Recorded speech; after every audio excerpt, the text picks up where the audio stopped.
कतिपय अधिकारहरू अझै पनि स्थानीय तहसम्म पुग्नका लागि अनेक बाधा अडचनहरू छन् भनेर गुनासो पनि यत्रतत्र आइराखेको छ। पालिकाका सरकारहरूले पनि गुनासो गरिरहनु भएको छ। यो सङ्घीय सरकारले किन यो अधिकार तल्लो तहसम्म पठाउनका लागि किन कन्जुस्याइ? यसो भयो, कन्जुसाइ केही पनि भएको होइन। भर्खर अब यो संविधान अनुसार अनुकूलको निर्वाचित संस्थाहरू खडा भए र अब अलिकति दुविधा कहाँनिर हो भने निर्वाचन पहिले भयो, अधिकारको खोजी पछि भयो र त्यसको स्थानीय तहको काम कर्तव्य अधिकार के छ त्यो निर्धारित नहुँदै, परिभाषित नहुँदै निर्वाचन भयो। त्यसकारणले उम्मेदवार साथीहरूले आफ्नो हिसाबले घोषणापत्र जारी गरेर चुनाव लड्नुभयो। अलि उल्टो बाटो त्यहाँनिर पनि सुरु भएको एउटा कुरा त्यो पनि हो। दोस्रो, संविधानले जुन अनुसूचीहरू जारी गरेका छ त्यो अनुसूचीको अधिकारै नै मुख्य चाहिँ हाम्रो मापदण्ड र एक किसिमले भनौँ भने स्ल्याब त्यही हो। त्यसै अनुसार अगाडि बढ्नुपर्छ। सरकारले पहिले चुनाव स्थानीय तहको भयो, पछि प्रदेश र सङ्घको चुनाव भयो। अनि बिचको जुन अवस्था थियो अन्तरिम जो सरकार थियो चुनाव गराउने, त्यसले गर्नुपर्ने कानुनी संरचनाहरूको निर्माणमा अलिकति कमी आएकै हो। त्यो पनि तथ्य हो। 3 वर्ष समय यथेष्ट होइन र मन्त्री? होइन, म भन्दैछु अब पछि सरकार चुनाव भइसकेपछिको अवस्था के हो भने सङ्घीय कानुनहरू पनि संविधान अनुकूल नहुने कानुनहरू फेर्नुपर्ने र एउटा सयगणौँको उसमा सङ्ख्यामा चाहिँ कानुनहरू फेरबदल भए। दोस्रो के भने प्रदेशको संरचना पनि कुनै कानुन अनुसार भन्दा पनि कार्यकारी निर्णयद्वारा प्रदेशका मन्त्रालयहरूको गठन भयो। म प्रदेशतर्फ पहिले गइरहेको छु। त्यसपछि अब स्थानीय तहको विषयमा के हो भने स्थानीय कानुनहरू बन्नुपर्ने जुन आवश्यकता हो त्यो चाहिँ समयमा बन्न सकेन र हामीले सरकारको विशेष गरी यो मन्त्रालयको अहिले भूमिका के हो भने यसले हस्तक्षेप गर्न चाहेको छैन, हस्तक्षेप गर्दा पनि गर्दैन। मोडल कानुनहरू हामीले बनाएर धेरै पठाएका छौँ स्थानीय तहलाई। त्यो कानुन भनेको एउटा चाहिँ नमुना कानुनको रूपमा मात्रै हो। त्यसमा कति फिट होला, कति अनफिट होला। तर स्थानीय तहको संरचना मैले एउटा मूलभूत कुरा उठाउन खोजेको के हो भने हाम्रो संविधानले 2 किसिमको निर्वाचन प्रणाली स्वीकार गरेको छ। सङ्घ र प्रदेशमा संसदीय निर्वाचन प्रणाली र स्थानीय तहमा प्रेसिडेन्सियल निर्वाचन प्रणाली। त्यहाँको कार्यकारी प्रमुख नै आम जनताबाट निर्वाचित हुने गर्दछ एउटै स्लटमा। भनेपछि दुईटा निर्वाचन प्रणालीले गर्दाखेरि हामी कहाँको स्थानीय निर्वाचन संसारमा बिरलै होलान्। अब मैले सबै त देशको पढाएको छैन। असाधारण अधिकारयुक्त स्थानीय हाम्रो निकायहरू हुन्। त्यसको अध्यक्षलाई न त चेन्ज गर्न सकिन्छ, न त त्यसको विषयमा त्यसमा महाभियोग आउन सक्छ, न त त्यसले बर्खास्त गर्ने व्यवस्था छ। प्रधानमन्त्री, मन्त्री या चाहिँ मुख्यमन्त्रीहरू माथि चाहिँ आउन सक्ने अवस्था चाहिँ छ। संसद भङ्ग हुन सक्छ, प्रदेश सभा भङ्ग हुन सक्छ। तर हाम्रो स्थानीय त यसबाट पर छन्। भनेपछि सर्वशक्तिशाली, सर्वशक्तिमान छन्। मैले कानुनी रूपले पहिले सैद्धान्तिक यो व्याख्या गरिसकेपछि अन्य नमुना कानुनहरू जति गएका छन् हामीले नै, हाम्रै मन्त्रालयले पनि नमुना कानुन दर्जनौँ बनाएर पठाइसकेको छ। तर त्यो पारित गर्ने जुन निकाय हो त्यसले समयमा र परिमार्जन गरेर त्यसैले पारित गर्ने मैले भनेको छैन। त्यसलाई अनुकूल बनाएर पारित गर्ने जुन काम हो त्यो अहिलेसम्म हुन सकेको छैन। सर्वशक्तिमान त्यो त अब सबै त त्यो मुठी त केन्द्र र प्रदेश सरकारसँगै भयो। म केमा सर्वशक्तिमान भने फेरि दोहोऱ्याएर भन्न चाहन्छु, हटाउन सक्दैन भन्ने कुरामा चाहिँ कसैले हटाउन सक्दैन। जबकि सङ्घ र प्रदेशलाई सरकार पनि विघटन हुन सक्छ, संसद पनि भङ्ग हुन सक्छ, प्रदेश सभा पनि भङ्ग हुन सक्छ, त्यहाँ प्रदेश सरकार पनि हट्न सक्छ। तर स्थानीय तहको विषयमा त्यस्तो कानुनी संवैधानिक व्यवस्था छैन। जस्तो मन्त्रीज्यू, तपाईँ सङ्घीयताका लागि पहिलो अग्रपङ्क्तिमा उभिएर बहस र अग्रमोर्चामा लाग्ने व्यक्ति पनि हुनुहुन्छ र तपाईँ यो पटक स्वतन्त्र रूपमा निर्वाचित हुनुभयो र अहिले चाहिँ नेकपाकै सरकारमा तपाईँलाई यो सङ्घीय मामिला मन्त्रालय दिइरहँदा हामी सङ्घीयताको जग भनेकै स्थानीय सरकार भनिराखेका छौँ र तपाईँ आफै सङ्घीयताको पक्षधर हिजो चर्को आवाज उठाउने तपाईँ सङ्घीय मन्त्रालयमै हुनुहुन्छ, अनि यो अधिकार चाहिँ तलसम्म हामीले पाएनौँ भनिरहँदाखेरि कतै यो सङ्घीयतामाथि नै प्रश्न चिन्ह आए जस्तो लाग्दैन? होइन, बिल्कुलै होइन, एकदम गलत सोचाइ। पहिलो कुरा त के भने सङ्घीयता भनेको एउटा तल्लो तह मात्रै हो भनेर बुझाइ अझै पनि गलत हो।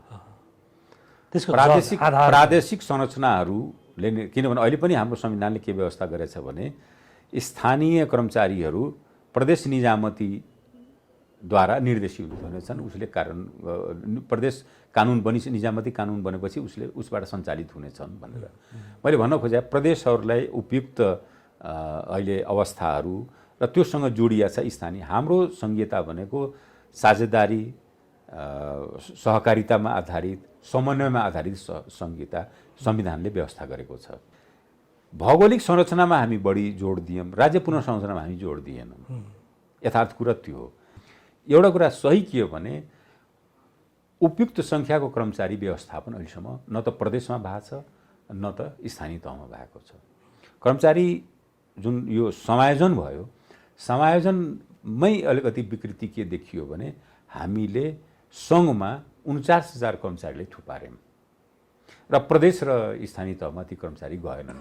डेलिभर गर्ने जुन एउटा संयन्त्र हो त्यो संयन्त्र पूर्ण भएन। यो कर्मचारीको अभाव यस्तो छ, यहाँले भन्यो भने सुगम पालिकाहरूमा हेर्ने हो भने त्यहाँ चाहिँ होडबाजी नै चल्छ। एउटा शाखामा बढी भएर चाहिँ जबरजस्त राख्नुपर्ने स्थिति छ। समायोजन बिग्रेकै हो। तर अझ मधेसमा हेर्ने हो भने, प्रदेश नम्बर 2 मै तपाईँले हेर्ने हो भने अथवा 5 मै तपाईँकै प्रदेशमा हेर्ने हो भने पनि त्यो देहातका पालिकाहरूमा चाहिँ एउटा पनि कर्मचारी नभएर तपाईँको त्यो हस्ताक्षर गर्ने अधिकृत तहको कर्मचारी समेत नहुने अवस्था अब अहिले यहाँहरू आउनुभन्दा अगाडि नै हामी बसिरहेका थियौँ। 88वटा पालिकामा तहका अनुसारको कर्मचारी अझ पनि छैनन्।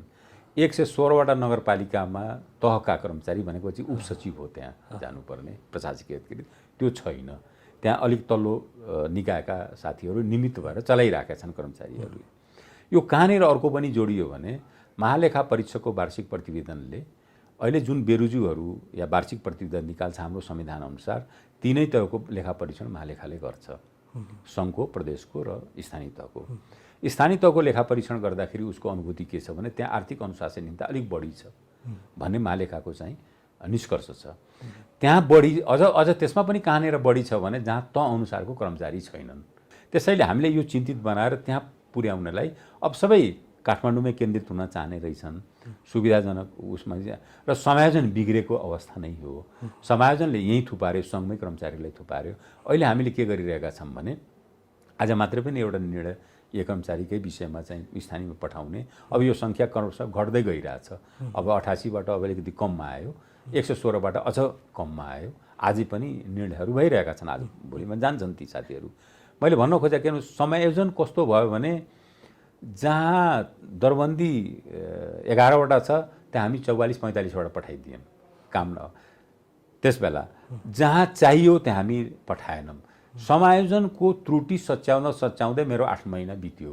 कोभिडको रेस्पोन्सका लागि जसरी पालिकाहरूले अहिले खर्च गरेका छन्, त्यो खर्च गराइ जस्तो संविधान त हेर्ने हो भने नेपालको संविधानले यस्ता खालका महामारीहरूको रोकथाम, नियन्त्रण लगायत सम्पूर्ण कुराहरू चाहिँ सङ्घीय सरकारको दायित्वभित्र पर्नेछ भनिएको छ। तर अहिले सङ्घीय सरकारले हेर्ने हो भने बजेट दिएको छैन स्थानीय सरकारलाई। यो किन भ्रम भएको छ? यो सङ्घीय सरकारले दिएको होइन बजेट भनेर कहाँबाट भ्रम आयो? यो भ्रममा नबसौँ। सङ्घीय सरकारले स्पष्ट उहाँहरूले निवेदन के गर्यो भने तपाईँहरूले एउटा कोभिड कोष खडा गर्नुहोस्। कोभिड कोषमा कुन पैसा रहन्छ भने समानीकरण अनुदानमा गएको पैसा जो सङ्घले नै पठाएको हो। त्यो सशर्त दिनुभएको छैन होइन, तपाईँहरूको सशर्त चाहिँ जस्ताको तस्तै समानीकरण। स्थानीय सरकारले सामान्यकरण राजस्व बाँडफाँडबाट प्राप्त गर्ने जुन 4वटा शीर्षकबाट प्राप्त गर्ने पैसा त त्यो स्थानीय सरकारको दायित्वभित्र पर्यो। होइन, परेन, त्यसको अधिकारभित्र परेन, एकदमै परेन। त्यो एकदम कुरो चाहिँ के हो भने सङ्घले नै पठाएको समानीकरण अनुदान जो सबभन्दा कानुनी रूपले सरल के थियो भने कोभिड कोषमा उहाँहरूले जम्मा गर्न सक्नुहुन्थ्यो। त्यसै अनुसारले हामी उहाँहरूलाई आग्रह गऱ्यौँ र उहाँहरूले बनाउनु भयो भने त्यही कोभिड कोषहरू जुन बने त्यसमा 2 किसिमका पैसा आए। एउटा चाहिँ स्थानीय सामाजिक सङ्घ संस्थाहरूले दिएका रकम पनि, र विशेष गरी हामीले के पठायौँ भने यहाँबाट समानीकरण अनुदानबाट गएको केही रकम तपाईँहरूले निश्चित रकम त्यो कोभिड कोषमा जम्मा गर्नु। तेस्रो महत्त्वपूर्ण के भयो भने जसलाई बोलचालको भाषामा संसदीय अनुदानको पैसा भन्छन्, जो स्थानीय पूर्वाधार विकास कार्यक्रमको पैसा हो, त्यसका बचत रकम सबै कोभिड कोषमै स्थानीय तहमै जम्मा भए। त्यसकारण सङ्घले नै गरेको हो यो। कहाँबाट यो भ्रम भयो कि सङ्घले पैसै दिएन, सङ्घले पठाएन, यो रोइलो कहाँबाट आयो मैले पनि बुझ्न सकिरहेको छैन। यो सामान्यकरण अनुदान राजस्व बाँडफाँडबाट आएको रकम चाहिँ त्यो त स्थानीय सरकारको पैसा हो या सङ्घीय सरकारको? त्यो स्थानीय सरकारको अधिकारभित्रको पैसा होइन र? यसो हो, अधिकार पैसा त सङ्घले नै पठाएको, सशर्त अनुदान चलाउन मिल्ने त्यो निश्चित प्रयोजनको लागि नै छ त्यहाँ। अर्को अनुदानको रकम पनि भन्दा पनि सहज कानुनी रूपले के थियो भने समानीकरण अनुदानको पैसा तपाईँ यसरी हेर्ने हो भने करोडौँ रुपियाँ चाहिँ स्थानीय सरकारले खर्च गरेका छन्। अब त्यसको रुजु हुन्छ कि बेरुजु हुन्छ मन्त्रीज्यू? होइन, रुजु नै हुन्छ। उहाँहरूले सही ढङ्गले खर्च गर्नुभएको छ भने रुजु हुन्छ। अब तकिया किन्नै 5,000 कसैले खर्च गरेछ तकिया खोल किन्नलाई भनेपछि त त्यो त समाजले नै बेरुजु गरिसकेको छ। त्यो स्थानीय सरकारको खर्च अब के सङ्घीय सरकारको दायित्वमा आउँछ कि उनीहरू त्यही खर्चबाट मिलाइन्छ? म भन्दैछु यहाँ कुरो के भयो भने अर्को रकम पनि के भयो भने जुन सङ्घीय कोभिड कोषको रकम थियो त्यो पनि निश्चित स्थानीय पालिकाहरूलाई पठाइयो। विशेष गरी सीमावर्ती त्यस्ता ठाउँमा जहाँबाट नेपालीहरू जो विदेशबाट गएकाहरू आउने क्रम थियो, त्यहाँ चाहिँ क्वारेन्टिनको थप व्यवस्था गर्नु थियो, आइसोलेसनको व्यवस्था गर्नु थियो। जस्तो वीरगञ्ज भयो, धनगढी भयो, भैरवा भयो, विराटनगर भयो लगायतका केही ठाउँहरू र अरू पनि पालिकाहरूमा उहाँहरूले माग गरिसकेपछि कोभिड कोषबाट सङ्घबाट त्यो रकमबाट पनि पठाइएको छ। अब रुजु र बेरुजुको कुरो के हो भने अब लेखा परीक्षण हुन्छ। हाम्रो आर्थिक ऐनले के भन्छ भने कुनै कार्यालयमा पैसा गयो र त्यहाँ खर्च त्यही कार्यालयले गरेको छ, त्यसको आर्थिक के अडिट भएपछि त्यसको रुजु बेरुजु त्यो कार्यालय नै बेहोर्छ। पैसा त केन्द्रबाट नै गएको हुन्छ नि।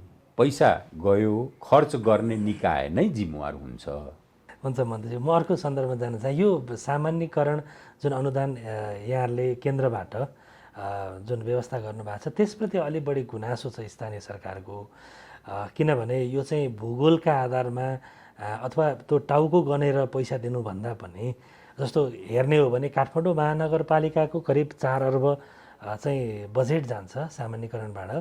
एउटा यहीँ काठमाडौँको शङ्करापुर नगरपालिकामा हेर्ने हो भने 12 करोड रुपियाँ जान्छ भनेपछि आवश्यकता बढी कसलाई हो, किन त्यो हेरिँदैन? यसको कारण के हो भने वित्त आयोग गठन नहुँदा यो काम अर्थ मन्त्रालयले विभिन्न अनुदानहरूको बाँडफाँड गरेर पठायो। अहिले त छ त वित्त आयोग गठन नहुँदासम्म। वित्त आयोग गठन भइसकेपछि उसले फर्मुलाहरू बनाउन थाले जुन शाश्वत र सर्वमान्य सिद्धान्तका आधारमा त्यो फर्मुला उसले निर्माण गरेको छ। त्यसपछि जाने अनुदानहरू त्यसरी चाहिँ प्रभावित हुन्छन्। तर अहिलेसम्म गएको अनुदान विशेष गरी अहिलेसम्म जुन पहिले फर्मुला अर्थ मन्त्रालयले निर्माण गरेको थियो त्यही फर्मुला अनुसार गएका हुन्। त्यसकारण तपाईँले भनेअनुसार तलमाथि हुनसक्छ, जहाँ जनसङ्ख्या बढी छ, जहाँ भूगोल या बढी होला, जनसङ्ख्या कम होला, त्यो दुइटैको चाहिँ अलिकति अङ्क र स्ट्रेस अलिकति त्यसमा जोड दिएर अनुदान दिने यसको चाहिँ एउटा सर्वमान्य सिद्धान्त नै छ। अहिले स्थानीय सरकारको अहिलेसम्मको अवस्था हेर्दाखेरि मन्त्रीज्यूले कसरी मूल्याङ्कन गर्नुभएको छ? अहिले यसो भयो, स्थानीय सरकार त उत्तराधिकार छैन, त्यो निर्वाचित प्रतिनिधिहरू उत्तराधिकारतर्फ होला होइन। स्थानीय सरकार स्थानीय तह त अब रहिराख्ने व्यवस्था हो। स्वाभाविक के हो भने पहिलोचोटि निर्वाचित भइसकेपछि कानुनै धेरै नबनेको अवस्थामा उहाँहरू निर्वाचित हुनुभयो र केही समय बिना कानुनै काम चलाउनु पर्ने भयो।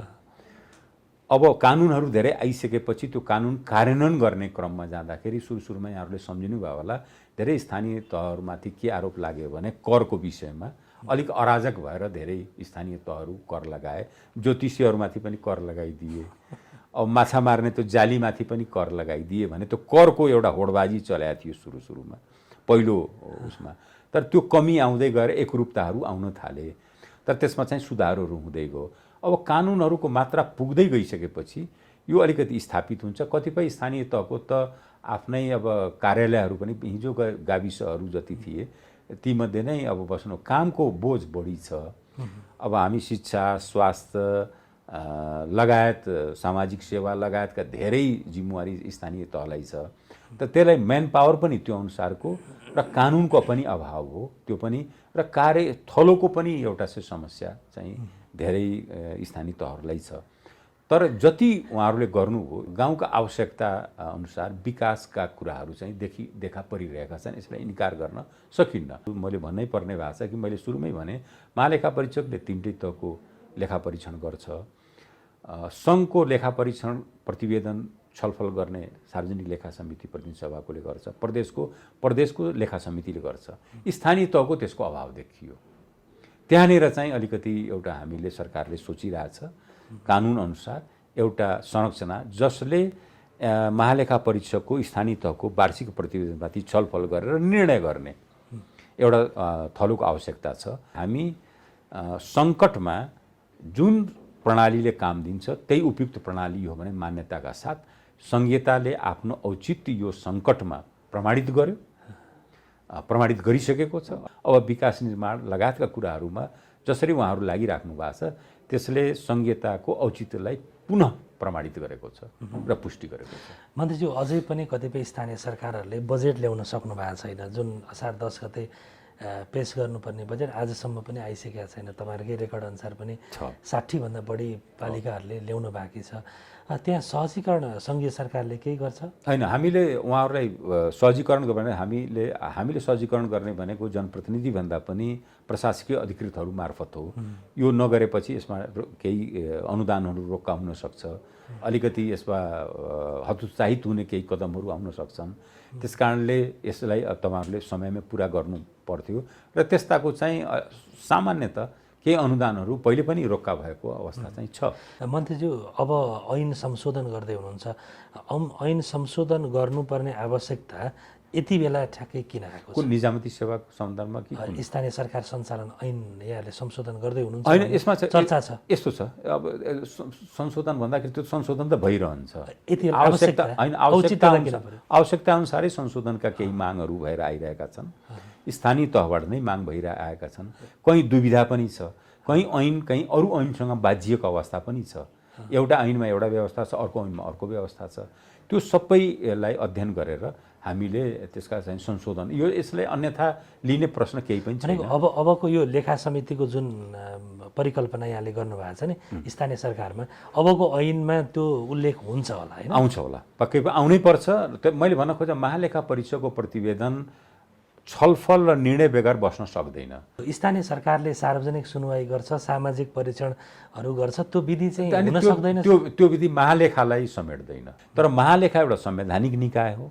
महालेखाले निकालेको चाहिँ प्रतिवेदन या उसले गरेको अडिट या लेखा परीक्षणको एउटा निरूपण कुनै कुनै कानुनी संवैधानिक निकायबाट नै हुनुपर्छ। अन्त्यमा मन्त्रीज्यू, आम जनतालाई के भन्न चाहनुहुन्छ? एउटा कुरा के हो भने यो संविधानले 2 शताब्दीदेखि एउटा विषय निरूपण हुन सकेको थिएन, राजकीय सत्ता र सार्वभौम सत्ता कहाँ रहने, जनतामा रहने कि राजामा रहने, जनतामा रहने कि अन्य ठाउँमा रहने, कि नवराजामा रहने भनेर। तर यो संविधानले एउटा निरूपण के गर्यो भने सार्वभौम सत्ता र राजकीय सत्ता जनतामा निहित रहनेछ, त्यसको स्रोत जनता नै हो भनेर सबभन्दा महत्त्वपूर्ण यो संविधानको पक्ष यो हो। संविधानको प्रस्तावना सर्वग्राह्य छ। यसले वर्तमान नेपाली समाजको चुनौती र अवसर दुईटैलाई यसले प्रतिबिम्बित गराएको छ। कार्यान्वयनको क्रममा जाँदाखेरि हामी अहिले धेरै हदसम्म कार्यान्वयनका अगाडि बढिरहे पनि अझै पनि केही विषयहरू के छन् भने त्यो कार्यान्वयनमा समय लाग्छ। अब जुन आइडियल इमेज छ संविधानमा जुन स्थापित गरिएको छ त्यसलाई क्रमशः पुरा गर्दै जाने हो। त्यतातर्फको त्यसमा चाहिँ संविधान संशोधनको आवश्यकता पर्न सक्छ, कानुन संशोधनको आवश्यकता पर्छ। तर मैले भनिहालेँ सबैभन्दा सही ढङ्गले दुईटा कुरा यो संविधानले के निरूपण गर्यो भने राजकीय सत्ता र सार्वभौम सत्ता कहाँ रहने अब निरूपण भइसक्यो। दोस्रो, यसको चाहिँ प्रस्तावनाले धेरै कुराहरूले बोलेको छ, त्यसले दिशानिर्देश गरेको छ। प्रस्तावनालाई आधार बनाउँदै हामी यदि दिशानिर्देशलाई मान्दै गयौँ भने अहिलेको संविधान दिवसको सबभन्दा अवसरमा समस्त जनतालाई मेरो यही शुभकामना पनि छ।